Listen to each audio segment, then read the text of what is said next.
How to cancel Discord Nitro Mobile. Hey, what's up guys? Welcome back to our YouTube channel and let's get started. First thing first, make sure that you have installed Discord application in your device.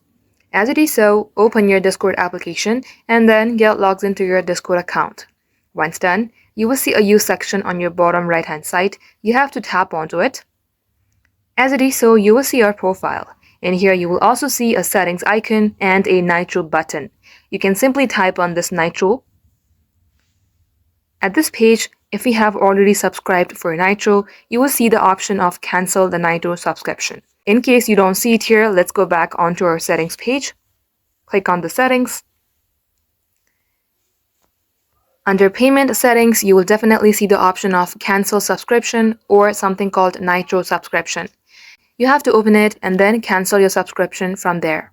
Just like so guys, this is how you can cancel Discord Nitro. That is all for today. If that helped you in any ways, then don't forget to like, share and subscribe.